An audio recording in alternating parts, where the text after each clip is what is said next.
Hello and welcome back to my YouTube channel, and welcome back to my 100-year-old Pleasantview save.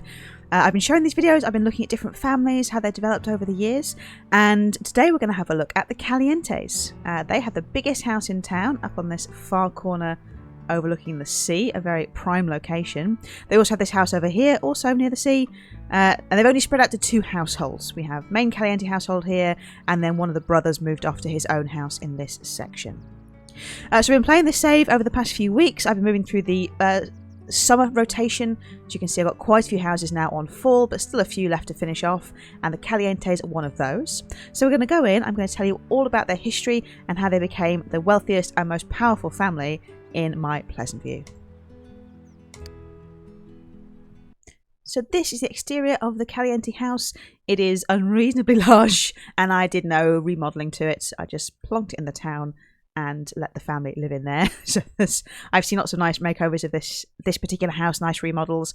Not here, we're just playing it as it is, complete with the full tower and strange little circle rooms that includes. But it's worked out pretty well for the family. We will go and meet them now. So the Calientes start in Pleasantview, as I'm sure you know, as the Caliente sisters, Nina and Dina. And they are, between them, a gold digger and an ultimate romance sim, essentially. And this section of the family, so Cesare here being the current elder, they come from Dina, so from the gold digger branch of the family is where they started. So Cesare's just making some food, very nice. So if I show you their family tree, we can go back in time. So back up at the top we have Dina Caliente, her sister Nina. They've passed away. Cesare is not long for this world. He's only got a few days left. But he was the son, or one of the two sons actually, that she had with Mortimer Goth. So they got together. You can see they don't have the same surname. They never married. And in my kind of storyline for the town, I decided that Alexandra and Cassandra, although they were happy that Mortimer was moving on, had a girlfriend, because I'm not playing with a clean template, if I go here, Bella's still alive in my game, technically. She can't be found, she's nowhere to be discovered, but she has never actually been declared legally dead. She's still, as far as anyone's concerned, her body never turned up, she never came back from space. So Cassandra and Alexander had a real problem with Mortimer remarrying, and they were not happy that he would do that. He said that's fine. Alexander got the house in the end, Cassandra got some of the inheritance money. But Dina got a large amount of that inheritance, so when he passed away she got a lot of the money that the family had accrued, and she had two sons with Mortimer, her eldest Cesare and then Leonardo, who became a warlock at some point. He shouldn't really be a warlock because he hates it, but I did that to him at one time because I was interested in how it worked, so just ignore that one. But yeah, we have Cesare and Leonardo. Cesare has been the sort of stable son the entire time. He married a dormy called Todd, and they had 3 children in the end, although to begin with they only had 2. And he moved into this house. It was his idea. I think that's right. I'm going to put some pictures up of kind of that initial time when they were moving in. I think that they were adults at that point, and Dina was an elder moving in. But she got to see this house, she got to move into it, and kind of see how they kind of made it their own over the years. And Leonardo came with him, so they stayed together, the brothers, from when they were born until they were really, till quite recently when they were elders. The problem was, when he became an elder, Leonardo got very, very fighty, and though he'd never had a problem with Cesare before at all, they started to have arguments all the time. He started going up and trying to poke him and argue with him and fight, and it just became a very unstable environment, really. So they decided to divide their remaining funds and let Leonardo move out by himself with his new wife. So we have here Cesare sitting down to some, I think, chicken nuggets and fries, with Vincent, who is his eldest grandson. We'll go back to the family tree. So you can see here that he had an elder daughter called Madison. Madison was supposed to be the heir for this household. She was going to take over. She was a family sim. She wanted to go into education. But unfortunately, one fateful winter rotation, I put a Christmas tree in the house. Madison, being the free spirit she was, decided to light the fires or light the candles on that tree and burned down almost the entire house. Before I even had any fire mods, it just went absolutely insane. She was killed. Todd and Cesare luckily survived. Todd has now passed away. But they were in the fire as well. It was all very, very dramatic and quite traumatic that she was killed she didn't marry, she didn't have any children, so she died fairly early in her kind of adult career, adult lifespan. And that left Elliot to be the heir for this household. So he's now the head of the Caliente household, or will be when Cesare passes on. And he has 3 sons. He's got Vincent, Ashton, and Maddox, who was named in memory of Madison in the end. So we thought that would be a nice tribute. There is also a third child, that's Dina Caliente. Yeah, it took me a long time to come up with that particular name, but Tina was a surprise baby. I think I've mentioned this before, but at some point my ACR stopped working in the way I thought it would, and it stopped doing the fertility decline. So where people should have been unable to have babies anymore, suddenly there was a surprise baby boom. The Pleasants, one of their sons, or their youngest son, is from that situation, and Tina is as well. So Tina was a last-minute child. Todd became an elder pretty much as soon as he gave birth, I think. That was just how it went. And so Tina's a lot younger. She's a teenager, although she is almost an adult and is about to head off to college. And we'll probably do that today for her if we can. The piano is a major fixture in this household. They've had it for a long time, and everybody loves to play it. I think it was Todd who was in the musician career. Yeah, Cesare became top level of the city planning of the architect career. He became a city planner. And Elliot, who is his eldest son, is currently level 10 of the artist career. He works 3 days a week, making filthy money, and does pretty well at it. His wife is Hazel Caliente, or Hazel Dreamer. She was originally. She is, let's find her family tree. She is Anthony Dreamer's... Oh, this is where... She's Anthony Dreamer's daughter, who is Cassandra's eldest son, and this is one of the many ways my town has had cousins marrying each other without my really appreciating it until I actually try and explain it all in videos like this. So they're kind of twice related, but not really. They're sort of second cousins, I think, once removed, because they only have one common ancestor, which is Mortimer. But we'll just ignore it. They make a very lovely couple and have made some very sweet children in Vincent Ashton and Maddox. Hazel got a promotion. This is actually her second time getting this promotion. She got to level 9, got a bad chance card, and was bumped right back down. But I sent her out again to try and get that promotion and just help with the family funds. So thanks to the inheritance from Mortimer buying this house, and there was a time when, because Leonardo lived here as well, there were 3 adults working full-time in this house. They've ended up with the most funds of any household in the entire town. With over 120,000 simoleons, they are far and away, this is the richest household that we have. All the kids go to private school, of course, and they are the top level of the society ladder as well. In my kind of game rules of having those hierarchies, they are absolutely top drawer and are very much in demand socially. Leonardo lives across the way, basically, just lives down the road. He got a cut of the funds they had at one point. I think at one point they had over 200,000 simoleons. He took half, and then he went and bought his own house to go and live in his own grumpy way. And that's who we'll check in with next. We'll go and see Leonardo, what he's been up to, and meet his family, which is just as extensive as the one we have here for Cesare. So back into the neighbourhood, the house across the way is the next Caliente household. It's slightly smaller, although still pretty grand as houses go in Pleasantview, at least for me at the moment. It is not quite as tower-based as the main Caliente household, but it is still pretty grand. It's also absolutely manic. There's, I think, 2 babies in there still. No, one became a toddler. So a baby, 2 toddlers, 2 children, 2 couples in one house. This is going to change when Leonardo passes away. His current wife will move out, but we'll go into that in a bit more detail in just a moment. So let's go in and meet the other half of the Caliente family. So this is the other half of the Caliente household. Put the roof on there. So as you can see, it's still a pretty imposing house. It's got a lovely pond and grounds, but not quite as extensive as Cesare's or the main Caliente house is. Nevertheless, they still have quite a bit of cash. Certainly for my town, this is still quite a high amount of cash to have on hand. 25,000 simoleons. And we are currently, so you can see all the sims we have here. There's a whole ton of people living in this house, which started off very, very empty when I first moved Leonardo out because of his behavioural issues. There were lots of empty rooms, but that is now not the case. This is filling up, and it's probably getting a bit too full. So at some point there will be a change around. There'll be some people moving as soon as things change, basically, in the household. So here's Leonardo. He is Cesare's younger brother, but only by pretty much the minimum it can be. I think he's 3 days younger than him because Dina was not prepared to wait around. She was going to get her second child as soon as possible. And just like they both actually had brown hair and brown eyes and took pretty strongly after Dina, although I would say Leonardo has some quite strong Mortimer genes still sort of peeking through with him. So in this household, we have a whole variety of people. Leonardo was an athlete, and he didn't marry for a very, very long time and didn't have any children for a long time either.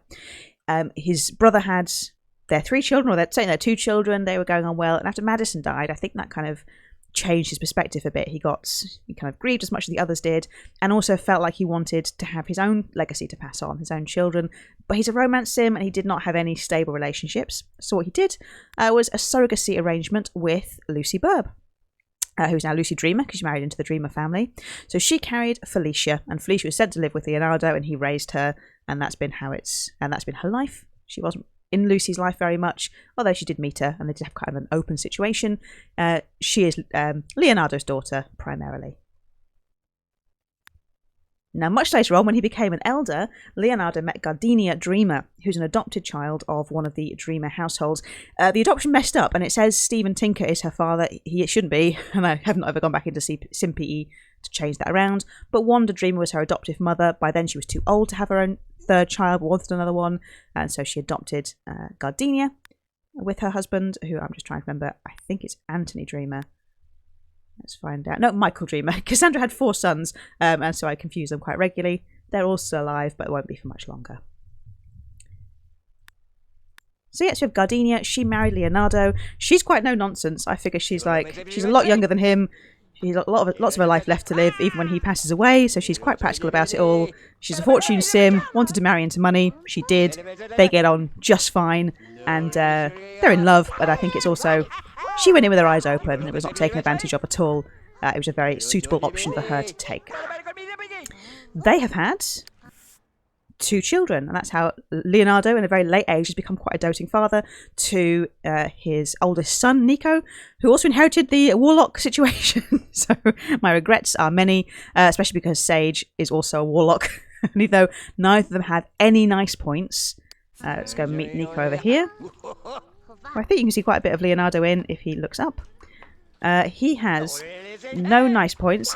He also should have had he should have had 1 nice point. You can see a line there, but it's missing. I don't know what happened to his personality. He may have inherited Leonardo's late stage grumpiness, because the same thing happened to Sage. He should have had 4 nice points, but now has 0. They've gone. They've disappeared. So I'm not sure why that happened, but it did. And so he has 2 very grumpy sons, but luckily they are super cute. Also living in this house is Felicia's whole family. So she married to a townie, and that townie is Aldrich Caliente. His brother was Almeric Davis, who passed away, giving birth to an alien baby. And you may see that there is an alien baby in this household. So what I did was, when he passed away, I had that baby taken for adoption. And because actually, although they have 3 children, and Felicia is a family sim, let's go and find her. Everyone's in today because it's a Sunday, which is nice. No, Felicia, I do confuse them all the time because they're both blonde. That's not awkward at all. So let's go and visit Felicia briefly here. So there she is, quite strongly Leonardo, a bit of Lucy in there, I'd say. She's actually struggled to conceive quite a lot. She's a family sim. She wants to have approximately 1 million children. She wants to marry off 6. And even though she's quite late in her adult life, and she started pretty early, she's only managed to have 3. Well, she's only managed to have 2 biologically. And so because of that need to kind of have more children, to marry them off and to create more dirty bottles in the household, they adopted Aldrich's child, so their nephew. They decided to take him on. And he luckily matches the naming convention they have, because their children are Autumn, who was born first, kind of the golden child, because she was, they tried for baby, and honestly tried for baby for a long, long time before she fell pregnant. It's quite a family sim tragedy that she hasn't been able to have more. I should have given her the perk, but I tend to go up the, if I show you, I tend to go for the needs tower first and fill that out before I go for the family option. So I should have done that for her so she could have twins, but I honestly thought she'd have no trouble. But that took a long time, and you can see the age gap for the next baby, which is Aurelia. It's a big one. She's a toddler to a child, and she's only just become a toddler. So there's at least 6 days between them, if not more. Because my maths is bad. But that's quite a long time for her to try and conceive between them. And she's been trying since for another baby, but it hasn't happened. So they adopted little August Caliente, their 3rd child, Almeric's alien baby. But because of the adoption in Pleasantview, he is now just legally their child on the family tree. So that's just all sorted out. I'll keep trying with them to have more babies, but she is kind of getting past the age. I do IVF sometimes. I'll just make them pregnant. But I thought this was an interesting storyline. Following after Leonardo, who didn't want children till later in life. He's been able to have 3 fairly easily when he wanted them. His daughter, who really wants children, obviously she's been able to have 3, so she's very grateful, but she wanted to have a whole squadron of kids around her and has struggled to achieve that dream. So we'll see how it goes. We'll see what happens for her next in this rotation. We have moved into fall in this household, so this will be the next stage, will be what's going to happen next. And you can see Leonardo being just a lovely dad. He absolutely loves his kids, loves playing with them. He looks after his grandkids as well, so the yes, she is. He looks after Autumn, Aurelia and August just the same. He's retired now. He was in the sports career. I think, yes, he was a Hall of Famer. He was level 10, so he has a good pension, good retirement. And the other family are all working really well, really hard, so they'll be able to really build their funds up, which is fantastic.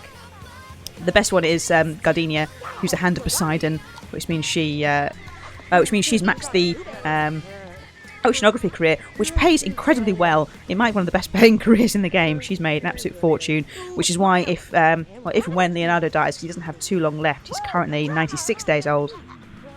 He's not too long for this world now.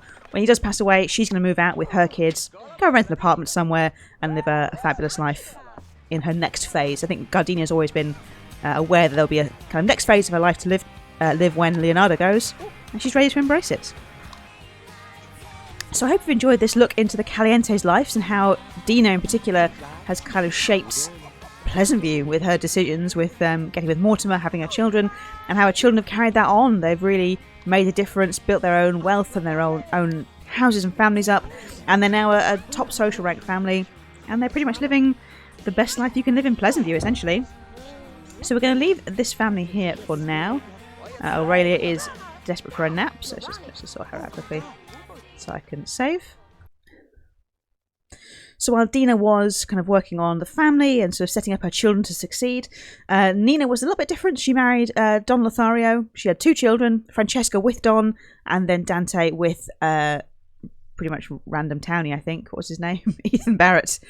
He was a random fling, and she had her second child with him. So the Lotharios are still, obviously, I think we've seen those. They are carrying on. They're very strong. And Dante was part of the Newson family. He married into the Newsons and is the father of the next generation of Newsons with Ginger. And they really spread out. They managed 6 kids, which was a real delight, especially because Ginger had a slightly shortened lifespan. So that was pretty impressive. But yeah, so Dina had slightly fewer children. Her children haven't had as many, and there was obviously the tragedy with Madison. But I've really enjoyed seeing how they've grown, how they've spread out. The brown hair from Mortimer has been the most prevalent, but I do like when the blonde hair from Dina kind of appears, or red hair as well, because that's a nice little throwback to, well, with Nico and Sage, they're both blonde. So that's a nice throwback to Dina, nice little memory of her. I mean, Gardenia too, but, you know, we'll say it's Dina. And so, yeah, I like seeing how that's developed. So, yes, at the moment, we only have the 2 Caliente households, but with Tina going off to college, the other, Cesare's other grandchildren growing up, I think we're going to see the Caliente family spread out even further, possibly as far as the Goth household has. It's one of the Goth's downfalls, I think, because they had 5 children in their first generation. They immediately had to spread out and kind of spread their resources quite thin, so they're not quite as well off individually as the Calientes are, so I'll get to see how that will affect their future fortunes. Although, obviously, I think I'll have... Well, Elliot will inherit the house and his children will then inherit it from them. Tina will be on her own a little bit.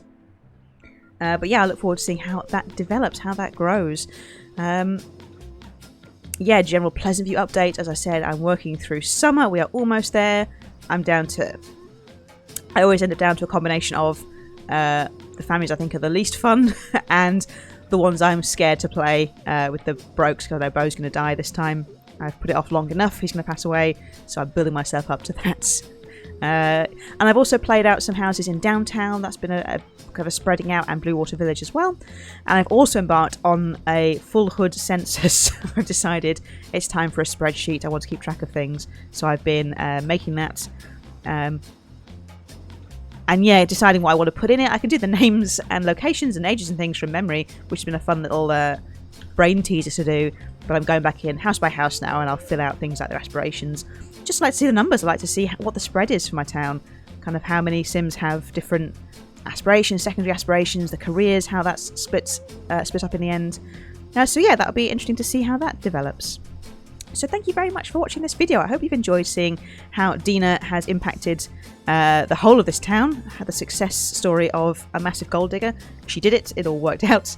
And yeah, I hope to see you in the next one. Please do subscribe if you enjoyed it, and I hope to see you in the next one. Goodbye.